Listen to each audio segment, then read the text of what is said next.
Hello to SciCrack India. As we are continuing our next part of Central University entrance exam, PG related that. So we are already completed three parts almost. So now two parts has been completed. So हम लोग अभी आगे बढ़ेंगे इसका जो तीसरी part है जो हमारा, तो उस तीसरी पार्ट को हम लोग अभी डिस्कस कर रहे हैं। तो अब देखिए इसमें क्या होता है, पहले जो क्वेश्चंस पूछा गया है डायरेक्ट हम लोग क्वेश्चन में चले जाएंगे। यदि आप लोग नया हैं तो मेरा चैनल को सब्सक्राइब कर लीजिएगा, और साथ ही साथ यदि आप लोग आगे देखना चाहते हैं इसका जो पहला दो पार्ट है उसको प्लेलिस्ट में आके देख लीजिएगा, तो उस पर भी आपको ये प्लेलिस्ट में ये सारे इन्फॉर्मेशंस मिल जाएगा आपको। और कोई इसके रिगार्डिंग डाउट्स भी है तो मुझे पूछ सकते हैं। और हम लोग ऑनलाइन कोचिंग भी क्लास शुरू कर चुके हैं। जो भी ऑनलाइन क्लास लेना चाहते हैं सेंट्रल यूनिवर्सिटी एंट्रेंस का सही गाइडेंस चाहिए, तो यूजीसी नेट एग्ज़ाम के लिए भी गाइडेंस चाहिए, हम लोग इसको करते रहेंगे। और यदि नया है तो सब्सक्राइब कर लीजिएगा मेरा चैनल को। Thank you so much. अब देखिए इसमें क्या होगा, क्वेश्चंस उन्होंने पूछा है, when the lights are turned on in a sequence they appear to move, this phenomenon is known as. देखिए ये सेंसेशन परसेप्शन से रिलेटेड जो क्वेश्चन है, तो ये बेसिकली जो इसमें autokinetic effect, phi phenomenon, Muller Lyer illusions and perceptual set है। देखिए इसमें Muller Lyer illusions and perceptual set ये बात बिल्कुल रिलेट नहीं करता, तो ये जो दो है ये रिलेट नहीं करता, ठीक है, ये मतलब ये डायरेक्टली रिलेटेड नहीं करता। और ऑटोकिनेटिक इफेक्ट है, तो यहाँ पे ऑटोकिनेटिक इफेक्ट जो है वो थोड़ा सा अलग है इसकी, यानी कि इससे रिलेटेड नहीं करता। इसको सही आंसर रहेगा तो हम लोग गेस कर सकते हैं फाइव फेनोमेनन। तो फाइव फेनोमेनन होता क्या है, ये एक ऐसा मूवमेंट होता है, जैसे कि एग्जाम्पल के साथ अगर हम बात करें, जैसे कोई मैरिज प्रोग्राम्स में हम लोग लाइट वगैरह अरेंज किए होते हैं, वो ब्लिंकिंग करते हैं। दरअसल क्या होता है, अगर मान लीजिए रेड एंड कलर लाइट उन्होंने लगाया है, तो रेड एंड ग्रीन लाइट का अगर फाइव फाइव लाइट्स है, तो वो दोनों ब्लिंक करते हैं। सो अपने आप ब्लिंक करते हैं, लेकिन हमको ऐसा होता है कि रेड पहले आ रहा है और ग्रीन उसके बाद में आ रहा है। जो मूवमेंट का जो चेंजेस होता है ये हमारा परसेप्शंस के हिसाब से, जो हमारा माइंड के हिसाब से होती है। तो इसी इसी प्रिंसिपल बेस में जो मूवीज वगैरह जो मूवमेंट होती हैं, तो मूवमेंट जो जानने के बाद जो है ना, जो भी पिक्चर्स एक ही लेवल में चले जाता है तो मूवमेंट बदलाने के चांसेस होता है। मतलब एक मूवीज वगैरह हम देखते हैं ना, वो इसी प्रिंसिपल में काम करता है। ये फाइव फेनोमेनन ये बहुत ही इंपॉर्टेंट है। विर्तमिर ने दिया है, जो परसेप्चुअल के बारे में काम किया है, विर्तमिर इसका साइकोलॉजिस्ट है, तो इसका जो आंसर रहेगा टू रहेगा। तो इसके लिए तो आपको समझ में आया होगा। और कोई इसकी और एक्सप्लेनेशन चाहिए तो मैं डिटेल बता दूंगा, लेकिन इतना आपको पता है कि इसमें perceptual set and Muller layer illusions directly नहीं रिलेट करते, और ऑटोकिनेटिक इफेक्ट जो है वो इस कंटेक्स्ट में नहीं आता। तो ऑटोकिनेटिक इफेक्ट में मुझे पूरा डिटेल्स नहीं पता, लेकिन ये फाइव फेनोमेनन बिल्कुल इससे मैच करता है, तो इसी वजह से मैंने इसको ऑप्शंस को चुन लिया। देखिए हर चीज़ कई बार आपको डिटेल नहीं पता होता, लेकिन हम लोग को सही आंसर को चुनने का थोड़ा बेसिक नॉलेज होना चाहिए। तो कहीं हम लोग ऑटोकिनेटिक इफेक्ट में हम आगे बताएंगे, तो अब आगे चलते हैं। ठीक है, तो अब देखिए इसमें हम लोग दूसरा क्वेश्चन पे चले जाएंगे। 22 क्वेश्चन हमारा पूछा गया है यहाँ। तो यहाँ पे देखेंगे, थोड़ी हिंदी वर्जन भी है तो इसलिए थोड़ा सा आपको समय लगता है। अब देखिए इसमें जो क्वेश्चंस पूछा है इन्होंने, फिजियोलॉजिकल नीड्स, अब अब्राहम मास्लो का जो है ये क्वेश्चंस उन्होंने पूछा है। एक तो physiological needs and safety needs, esteem needs and biological love needs करके इन्होंने पूछा। हम लोग इसको मैच करना है based on the Abraham Maslow's theories of hierarchy. इसके ऊपर जो इन्होंने क्वेश्चन पूछा गया, तो इसको हम देखेंगे एक एक करके। देखिए सबसे पहले तो फिजियोलॉजिकल नीड्स आता है, सबको पता है फिजियोलॉजिकल नीड्स आता है। उसके बाद जो हम देखते हैं सेफ्टी नीड्स आते हैं। इंसान को क्या होता है, सबसे पहले तो ये चीज़ देखना होता है। अब देखिए इसमें बेसिकली इस तरीके से जो क्वेश्चन पूछा जाता है, तो आप देख सकते हैं ये भी जो है अपने मतलब क्रोनिकली थोड़ा सा ध्यान से करना पड़ेगा। फिजियोलॉजिकल नीड्स आते हैं, उसके बाद सेफ्टी नीड्स आते हैं, और उसके बाद जो हमारा बिलोंगिंग नीड्स आती हैं, यानी कि बिलोंगिंग्स जो हमारा फैमिली, जो भी इंसान को अपना जो चीज़ें होती है, जो बिलोंगिंग्स जो भी बिलोंग करते हैं उसके इंसान को, फैमिली हो सकता है, रिलेशंस हो सकता है। और उसके बाद एस्टीम नीड्स आती है। सारे पूरा करने के बाद उनको क्या होती है, एस्टीम नीड्स की ज़रूरत पड़ती है। तो इसीलिए तो आप देख सकते हैं इसमें एक तो ए हो गया, बी हो गया यानी कि सेफ्टी नीड्स, उसके बाद ए बी सी होने के बाद ए बी डी सी। तो ए बी डी सी जो ऑप्शन आपको दिख रहा है यहाँ पे देख सकते हैं, ए बी डी सी जो ये है आपका ये होगा। तो ये आपका अब्राहम मास्लो का theories of hierarchies, need of hierarchies जो है उसके रिलेटेड क्वेश्चंस पूछा गया है। तो इसके ज़रिए कोई क्वेश्चन हो तो मुझे पूछ सकते हैं, हम लोग आगे चलते हैं। 23 क्वेश्चन में चले जाएंगे हम लोग।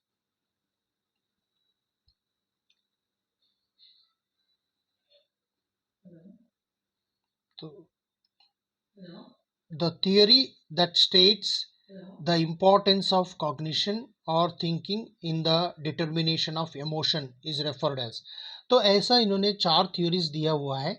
तो वो 4 थ्योरीज में हम लोग को इमोशंस रिलेटेड थ्योरीज उन्होंने दिया है। तो इसमें हम लोग को ये पता करना है वो कौन सा जो थ्योरी है,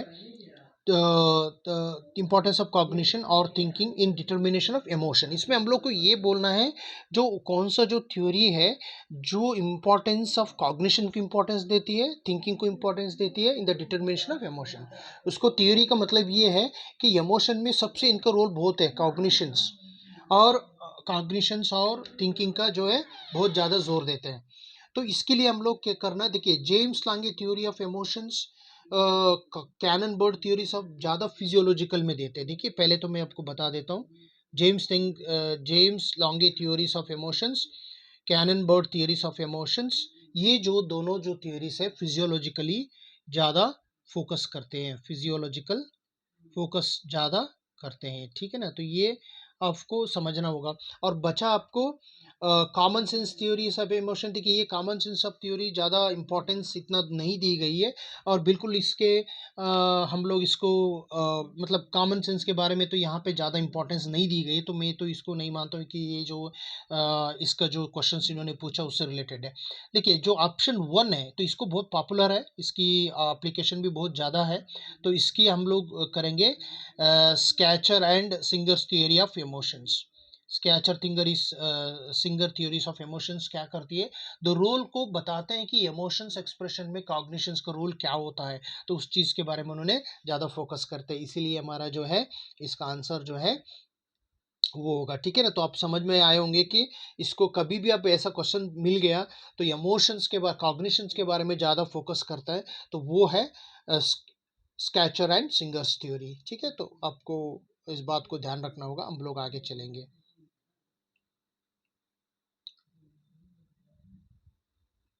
अब देखिए क्वेश्चन नंबर 24 का है। क्वेश्चन नंबर 24 को हम देखेंगे अभी क्या होता है।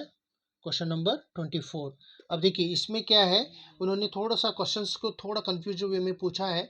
तो which of the following are the elements of emotions, हमको एलिमेंट्स पूछना है, कंपोनेंट्स, यानी कि एलिमेंट मीन्स यहाँ पे कंपोनेंट्स। फिजिकल रिएक्शंस, देखिए हम लोग कोई भी इमोशंस होता है वहाँ पे फिजिकल रिएक्शन भी होती है, जैसे कि हम कई बार टेम्पटेशन करके भी बोलते हैं।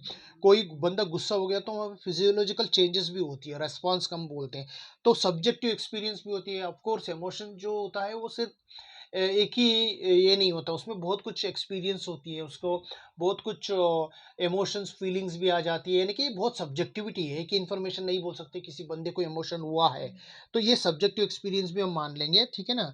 तो फिजिकल रिएक्शन, सब्जेक्टिव एक्सपीरियंस और फिजिकल रिएक्शंस इन्होंने दो बार पूछा गया। I don't know why there बार बार इन्होंने ऐसा थोड़ा सा गलत हुआ है यहाँ पे। अटेंशन की कोई तो डायरेक्ट हम नहीं बोल सकते, अटेंशन की कोई मतलब इमोशंस होने में इतना अटेंशन का कोई डायरेक्ट रोल नहीं है। हो सकता है तो अटेंशन एक इम्पॉर्टेंट पार्ट है, इमोशन को एक कर सकते हैं, लेकिन अगर इस कंटेक्स्ट में हम बोले कि इमोशंस उन्होंने क्या बोल रहे, बेसिक एलिमेंट्स अगर हम बात करें तो हम ए बी डी करके बोल सकते हैं इसका, अगर रिलेवेंट है तो। वैसे तो इन्होंने दो बार पूछा गया, तो ये बी डी करके पूछ सकते हैं हम लोग।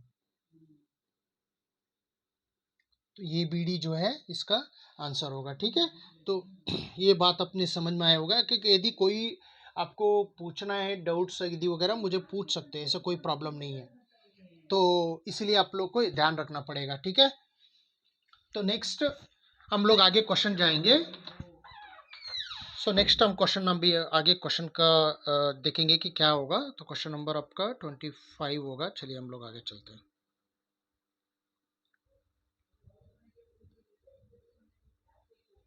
सो क्वेश्चन नंबर 25 में जो पूछा है, people who have strong desire to succeed in attaining goals may be high in the need for.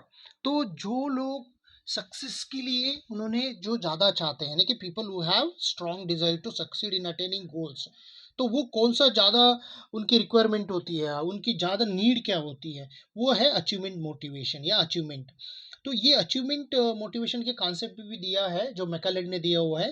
देखिए इसमें अटेंशन, पावर, अफिलिएशन भी जरूरत होती है, लेकिन ज़्यादा क्या जरूरत पड़ती है, ये इंपॉर्टेंट है। ज़्यादा क्या जरूरत पड़ती है, अचीवमेंट। अचीवमेंट करने के लिए बहुत तरसते रहते हैं कि they need more, you know the बहुत ज़्यादा उनका इंपॉर्टेंस होती है। तो अचीवमेंट करने की मोटिवेशंस होते हैं, उसको हम अचीवमेंट मोटिवेशंस बोलते हैं, ठीक है ना। तो ये चीज़ हम समझना है, अचीवमेंट मोटिवेशन या अचीवमेंट करने की उनका ये चीज़ होती है। अटेंशन, पावर एंड अफिलिएशंस भी एक तरीके से होती है। इसका मैकलेंड का इनका सोशल अप्रूवल्स के रिलेटेड थियरी में आती है। इसको हम लोग देखेंगे उस चीज़ को। हम आगे अगले क्वेश्चन चले जाएंगे।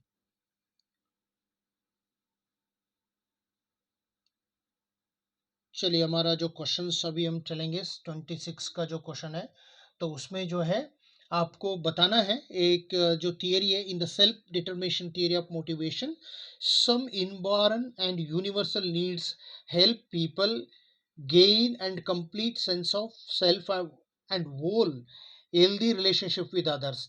These needs are, उसमें इन्होंने ये पूछा है कि ऐसा कंपोनेंट्स है सेल्फ डिटर्मिनेशन थ्योरी में, थियरी ऑफ मोटिवेशन में, उस कंपोनेंट्स को बताना है। देखिए सबसे पहले तो वो ऑटोनॉमी के बारे में बोलते हैं। बिल्कुल है, क्योंकि यहाँ पे क्वेश्चन में भी आपको समझ सकते हैं कि क्या पूछ रहे हैं उन्होंने, कि थ्योरी ऑफ मोटिवेशन में इनबॉर्न एंड यूनिवर्सल नीड्स है, ये कहीं ना कहीं तो ऑटोनॉमी से रिलेटेड करते हैं, और कॉम्पिटेंस भी उसमें आती है ना। तो ऑटोनॉमी, कॉम्पिटेंस भी आती है, रिलेटेडनेस भी आती है। यहाँ पे एक्सेप्टेंस की कोई बात नहीं आती है, क्योंकि हम लोग जब भी पढ़ा है तो एक्सेप्टेंस के बारे में नहीं आता। इसका मतलब है ए बी डी हो गया, इसका जो आंसर हो गया ए बी डी। तो आप देखिए कि ए बी डी का जो मतलब है, और कई बार क्वेश्चन ये पूछा जाता है, बहुत इंपॉर्टेंट है, self determination theory of motivation, ठीक है। तो ये चीज़ आप ध्यान रख लीजिएगा। जब भी हम क्वेश्चंस पूछने का चांसेस होता है, 2026 का भी अब आने वाला है, तो उस पेपर को भी आपने थोड़ा ध्यान रखना पड़ेगा, ठीक है। तो वो चीज़ आप ध्यान रख लीजिएगा। तो हम लोग अगले क्वेश्चन में चले जाएंगे 27। तो हम लोग 27 को देखेंगे। 27 में अब देखिए क्वेश्चन पूछा गया है कि Yerkes Dodson law states that performance is related to. देखिए ये सब पता होता है कि इट्स डॉटन लॉ जो है अरोजल्स के ऊपर बना हुआ है। ये ऑर्गेनाइजेशनल साइकोलॉजी में आती है, इसका थ्योरी बहुत इंपॉर्टेंट है। ये अरोजल्स जो है, अरोजल से सबसे इंपॉर्टेंट है। जो भी उनका अरोजल्स हो बढ़ते चला जाता है। एक ड्रॉ बना हुआ, तो उसको मैं एक्सप्रेशन ज़्यादा नहीं करूँगा क्योंकि रिलेटेड है। तो अरोजल्स से बहुत इंपॉर्टेंट है। जो भी उनका जो काम है, मतलब परफॉर्मेंस जो थियरी उन्होंने बताया, वो अरोजल्स के बारे में रिलेट करता है। मैं इतना भी बता सकता हूँ क्योंकि उसके डिटेल्स नहीं जाऊँगा। अफिलिएशंस, अटेंशंस वो कोई रिलेटेड नहीं करता। जो भी पढ़ा होता है यर्किस डॉटसन थ्योरी जो है वो परफॉर्मेंस से रिलेटेड है। जो एम्प्लॉइज जो परफॉर्मेंस होता है उसके रिलेटेड करते हैं ये, ठीक है ना। तो उसके लिए हम लोग अब देखिए थोड़ा सा आप रिलेटेड कर लीजिएगा उसका। तो नेक्स्ट हम 28 क्वेश्चन में चले जाएंगे। 28 क्वेश्चन नंबर 28 में पूछ रहा, the need of social approval is an example of drive. कौन सा ड्राइव होती है जो है, देखिए प्राइमरी ड्राइव तो सोशल का नहीं होता है। तो आपको पता है प्राइमरी ड्राइव तो हमारा फिजियोलॉजिकल से रिलेटेड होती है, और इंस्टिंक्टिव जो होता है वो भी हमारा एक फिजियोलॉजिकल एस्पेक्ट से होती है। और इनेट एस्पेक्ट भी, ये सारे जो फिजियोलॉजिकल नीड्स होता है वो एकदम इनेट होता है। जो लास्ट जो अक्वायर्ड जो होता है वो सोशल बिहेवियर से आया होता है। जो भी हमारा नीड ऑफ सोशल अप्रूवल, मतलब आप समझ लीजिए अगर कोई भी इंसान आप रह रहे हैं, जो फ्रेंड के साथ आप रह रहे हैं, तो सारे टाइम जो फ्रेंड के साथ वो गालियाँ नहीं सुना सकता। तो उनको फ्रेंड्स एक्सेप्ट करना पड़ता है। जो लोग हमारे पास रिलेशन, हम सोशल एनिमल बीइंग होने के नाते हम लोग अप्रूवल लेना चाहते हैं लोगों के साथ। सो लोगों का जो है ओपिनियंस एक्सेप्ट करना पड़ता है। तो इसी वजह से हम क्या किया, तो इसको सही आंसर जो है अक्वायर्ड करके हमने बताया, ठीक है। अक्वायर्ड जो है ना, वो बिहेवियर के हिसाब से जो लोगों के सोशल इंटरेक्शंस की वजह से आता है, उसको अक्वायर्ड टेंडेंसी बोलते हैं हम लोग। इन्होंने मैकलेंड ने इसका दिया हुआ है, ठीक है ना। इसका भी जो कॉन्सेप्ट है मैकलेंड ने दिया हुआ है। चलिए हम लोग आगे बढ़ते हैं।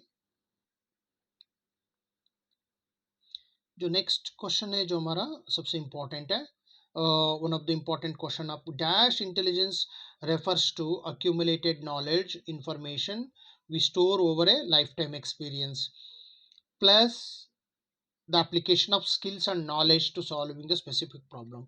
देखिए इन्होंने जो कैटल ने जो कॉन्सेप्ट, एक बहुत इंपॉर्टेंट कॉन्सेप्ट है, एक तो फ्लूइड इंटेलिजेंस उन्होंने दिया हुआ है और एक क्राइस्टलाइज्ड इंटेलिजेंस दिया हुआ है। तो उसमें उन्होंने क्या करते हैं, जो फ्लूइड इंटेलिजेंस एज के हिसाब से ग्रोथ होती है, जो किसी को 60 ईयर्स हो गया, 45 ईयर्स हो गया। क्राइस्टलाइज्ड इंटेलिजेंस ऐसा नहीं होती, जो हमारा इंटरैक्शंस की वजह से आती है। जो क्राइस्टलाइज्ड इंटेलिजेंस का मेन मकसद क्या होता है, सो लाइफ टाइम एक्सपीरियंसेस जो होती है, लाइफ टाइम एक्सपीरियंसेस जो, उसके वजह से हमारा प्रॉब्लम सॉल्विंग भी बढ़ जाती है। जो भी इंसान जो होता है, जैसे 20 से 40 लेवल तक अगर यदि कोई 40 एज तक जाएगा तो उसका प्रॉब्लम सॉल्विंग क्या होगा, वो बढ़ते चले जाएगा। तो ये सारे जो एक अक्यूमुलेट होती है एक तरीके से, ठीक है। तो प्रॉब्लम सॉल्विंग जो होता है वो एकदम अक्यूमुलेट हुआ होता है। तो इसके लिए तो हम लोग क्राइस्टलाइज्ड इंटेलिजेंस एक सही आंसर है। प्रैक्टिकल और कंटेक्चुअल में नहीं होता, क्योंकि यहाँ पे जो है कैटल का जो कंटेक्स्ट में यहाँ पे क्वेश्चन बना हुआ है, तो इसीलिए हम लोग क्राइस्टलाइज्ड इंटेलिजेंस को नंबर 2 ऑप्शन को चुन लेंगे। चलिए हम लोग अभी, शायद हम लोग को लगता है कि और एक क्वेश्चन बचा, उसको हम देखना है। तो 20-30 जो क्वेश्चन है, तो देखिए यहाँ पे मैच द फॉलोइंग दिया हुआ है। तो मैच द फॉलोइंग भी आपको ध्यान रखना होगा, पर जो प्रैक्टिस करेंगे मैच द फॉलोइंग को आप आराम से कर सकते हैं। पहले तो हम देखेंगे Robert Sternberg, Cattell, Das Naglieri and Kirby, Howard Gardner. तो यहाँ पे जो है इस साइड में जो है PASS theory, multiple intelligence, triarchic theory, fluid intelligence दिया हुआ है। तो यहाँ पे देखिए सबसे पहले बात तो हम लोग बात करेंगे पॉस थियरी। तो C1 है, यानी कि दास एंड नेपास थियरी जो इंटेलिजेंस को दिया हुआ है, सबको पता होगा C1। तो C1 को हम देखें यहाँ पे कौन सा ऑप्शन दिख रहा है, 4 ये, यानी कि उसके बाद ये थर्ड है, ट्रायर्किक थ्योरी, रॉबर्ट स्टेनबर्ग का ट्रायर्किक थ्योरीज ऑफ इंटेलिजेंस है। तो ट्रायर्किक थ्योरीज ऑफ इंटेलिजेंस को आप देख सकते हैं, ये 3 है। और उसके बाद कैटल का जो है फ्लूइड इंटेलिजेंस आएगा B4, यानी कि अभी कुछ ही देर में हमने बात किया, जो कैटल जो है इसका जो मैच करेगा, ठीक है। और हॉवर्ड गार्डनर्स जो है आपको पता होगा, ये तो बहुत पॉपुलर है, ये जो मैच करेगा, यानी कि D2 जो मैच कर रहे हैं ना, आप समझ रहे होंगे, तो D2। तो यहाँ पे जो 4 ऑप्शंस बिल्कुल ठीक लगेगा, B4 है, B4 यहाँ पे ऑप्शन दे रहे हैं कि, यानी कि ऑप्शन 4 भी है, A3, B4 एंड C1, है ना। तो ये बात आपको समझ में आया होगा। जिनको अगर ज़रा सा भी अगर 2 भी पता हो तो इसको ठीक कर देंगे। तो अब देखिए इसमें जो आपको कोई भी एक्सप्लेनेशन चाहिए, और मुझे कोई और डिटेल्स एक्सप्लेनेशन चाहिए सर करके अगर बोलेंगे, तो आप मुझे कमेंट कर लीजिएगा। और मेरा नंबर भी होता है, पर्सनली मुझे डिटेल ले सकते हैं फ्रीली, इसको कोई चार्जेस नहीं लगेगा। तो जैसे आप क्वेश्चन पूछेंगे हम लोग उसी तरह से वीडियो बनाएंगे। और इसी तरह बहुत मेहनत करके हम लोग बना रहे हैं, कि आप लोग नया है तो सब्सक्राइब कर लीजिएगा और फ्रेंड के साथ शेयर कर लीजिएगा। हम इतना डेडिकेटेड होकर आप लोग को कर रहे हैं ताकि आप लोगों का अच्छा हो जाए।